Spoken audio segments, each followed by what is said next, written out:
Hello guys, welcome back my YouTube channel are की कथा संचय में आपका स्वागत है। शुभम का कहना है, मेरे दोस्तों मैं ही नहीं पूरे इलाहाबाद में प्रसिद्ध है। दिल्ली का कोना कोना नापना हो तो शुभम को पकड़ लो। कहाँ ज्वेलरी अच्छी मिलती, कहाँ कपड़े और कहाँ खाना, कहाँ सेल लगी है और कहाँ मूवी टिकट पर डिस्काउंट मिल रहा है। मुझसे बेहतर इस बात को मेरे जानने वालों में कोई नहीं जानता। रुआसा होते हुए शुभम फिर कहता, अब मुझे इन सारी जगहों से नफरत हो गई है। रह रहकर एक ही ख्याल आ रहा, हाथ की नस काट लूं क्या। लेकिन मैं इतना कमजोर नहीं जो ऐसा काम करूंगा। अब इस बात को भली भांति जान गया हूँ कि मैं उसका बैंक बैलेंस था। वह मुझसे प्यार नहीं करती थी, बस एक ही दुख।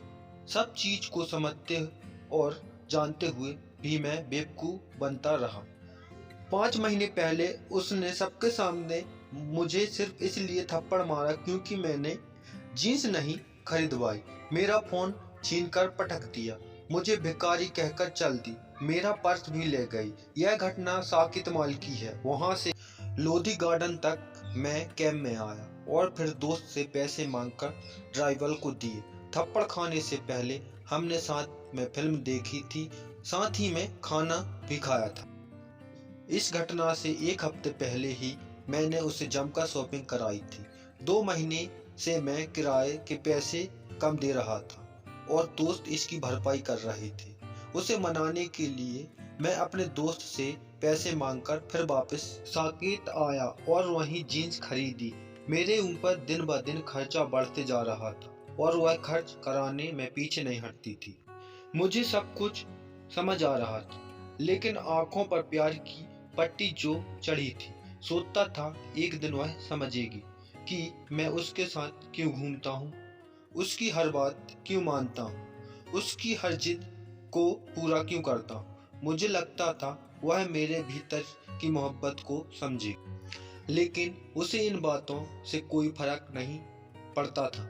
हमारा रिलेशनशिप ऐसे ही चलता आ रहा था। दोस्तों के साथ बैठने पर वे हंसते थे, गर्लफ्रेंड के साथ रहा तो कब भड़क जाए यह टेंशन बनी रहती थी। क्लास में भी वह अचानक मेरे ऊपर चिल्ला देती, गुस्सा हो जाती। उसकी वजह से मैं दोस्तों से बिल्कुल कट गया था। उसके साथ शॉपिंग, उसका असाइनमेंट, उसका रिचार्ज, यहाँ तक कि कई बार उसके दोस्तों के लिए भी मूवी टिकट मैं ही बुक करता था। जरा सा मेरा फोन बिजी रहा तो वह इतना भड़क जाती और गालियां तक देने लगती, और उसका फोन घंटों बिजी रहने पर भी मैं यह नहीं पूछ सकता था कि किससे बात कर रही हो। मेरे सारे दोस्त मुझे प्रताड़ित प्रेमी कहने लगे थे। मुझे यह भी मंजूर था क्योंकि इलाहाबाद से दिल्ली आने पर मुझे पहली नजर में ही उससे प्यार हो गया था और यह सब चलता रहता अगर मुझे शक नहीं होता। प्यार में धोखा की कहानी दरअसल रीना सिर्फ मुझे बेवकूफ बना रही थी। वह प्यार किसी और से करती थी। मैं उसके सारे चैट पढ़ लिए थे जिन में वह मेरे ऊपर जबरदस्ती पीछे पड़ने का इल्जाम लगा रही थी। जब मैंने उससे पूछा तो वह भड़क गई और हमारे बीच लड़ाई हुई। उसने मुझसे कहा, क्या मैंने कभी तुमसे प्यार का इजहार किया है? उसकी इस बात को मैं समझ नहीं पा रहा था। 1000 बार से भी ज्यादा प्रेम का इजहार करने, हर दिन लव यू कहने, 1 साल से रिलेशनशिप में होने के बाद भी वह यह पूछ रही थी। सारे दोस्तों को पता था कि वह मेरी गर्लफ्रेंड है और वह अचानक मुझ पर बरस रही थी। उसने मुझे एक और थप्पड़ जड़ा और मेरी शिकायत अपने बॉयफ्रेंड से करने की धमकी देने लगी। उसकी इन बातों को सुनकर मैं हैरान था। मैंने उससे पूछा तो बीच कुछ नहीं है। वह गुस्से से बोल रही थी, कुछ भी नहीं है, तुम्हें पता होना चाहिए मेरा बॉयफ्रेंड है।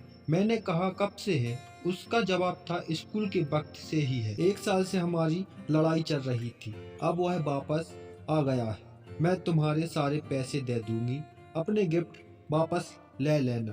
तुम मेरे टाइप नहीं हो, हमारे बीच प्यार कैसे हो सकता है? और यह कहते हुए चली गई और मुझे कभी बात ना करने की धमकी भी दे गई। घंटे बाद उसके बॉयफ्रेंड का फोन आया और जमकर गालियों से मेरा स्वागत हुआ। इस वक्त मेरे ऊपर 24,000 से ज़्यादा का उधार है। किराएदार के लिए मेरे पापा बीमार हैं और पिताजी के लिए दिल्ली मैं बीमार हूँ और दोस्त मेरे ऊपर हंसते हैं। 1 साल के पैसे का हिसाब आप खुद लगा लो। जब 2 महीने के इतने हैं तो मैं हूँ कि अब भी लगता है कि वह मुझसे प्यार करती। इतना सब होने के बाद भी मुझे लगता है कि वह मेरे पास वापस आएगी। यह हर प्यार में धोखा खाने वाला सोचता है, पर ऐसा होता नहीं है। इसी के साथ मैं आपसे विदा लूंगा। दोस्तों, कैसी लगी ये प्यारी सी कहानी कमेंट में ज़रूर बताना।